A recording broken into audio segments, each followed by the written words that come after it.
waxaa maanta la soo gabagabeeyay kiiska Caaisha Ilyas Aadan Allah u naxariistay oo maalmihii ugu dambeeyay kiiskeedu ama dacwadeedu ay ka soconaysay magaalada Tangorowe caasimada Puntland. kiiska waxa u xirnaa oo eedeysanayaal u ahaa 10 qof oo dhalinyaro ah kuwaas oo lagu eedeynay inay ahaayeen dadkii dilka kufsiga iyo afduubka u geystay marxuumad Caaisha Ilyas Aadan oo ahay 13 sano jir lagu dilay magaalada Gaalkacyo ee xarunta gobolka Mudug. gudoomiyaha maxkamadda darajada koowaad ee degmada Garowe Sheekh Cabdinuur ayaa ku dhawaaqay dacwadii xukunkii ugu dambeeyay ee maxkamadda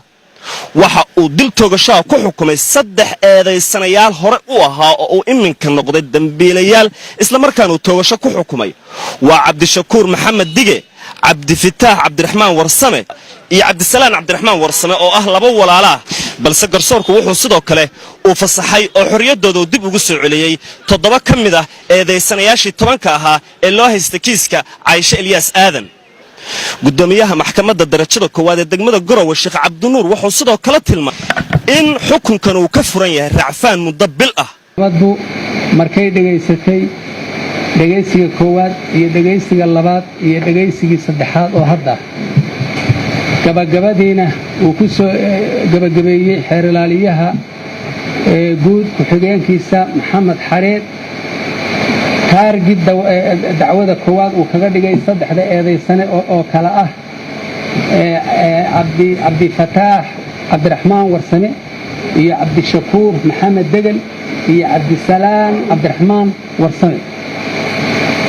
3 uu yiri uu keenay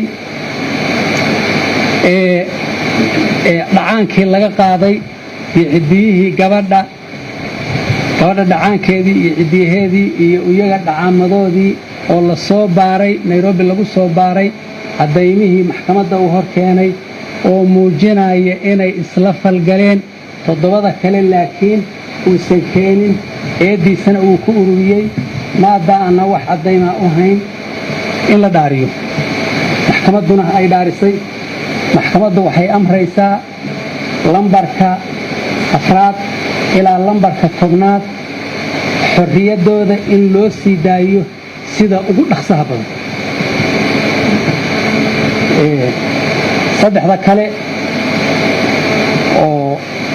uu ku soo gabagabeeyay maadaama ay cadayntaasu muujinayso inay nimankaasu gabadha nimankii kufsaday dilay qafaashay dhibtaa u geystay ay yihiin markaanu qoraalada akhrinayna ay saa muujinayso inay yihiin 3daasu nimanka marna aan laga saari karin ee sameeyay dhibtaa ee Caasho ku sameeyay inay yihiin maada cidiyihii iyo taabashadii waxa la yiraahdo dhacaankii laga helay xukunkii maxkamaddu waxay ku xukuntay 3 eedeysane oo ah Cabdifataax Cabdiraxmaan Warsame iyo Cabdishakuur Maxamed Dige iyo Cabdisalaan Cabdiraxmaan Warsame dil toogasho oo dawladdu ay ku sameynayso dilkaas ay u xil saarantahay inay fuliso wabillahi tawfiiq fariis.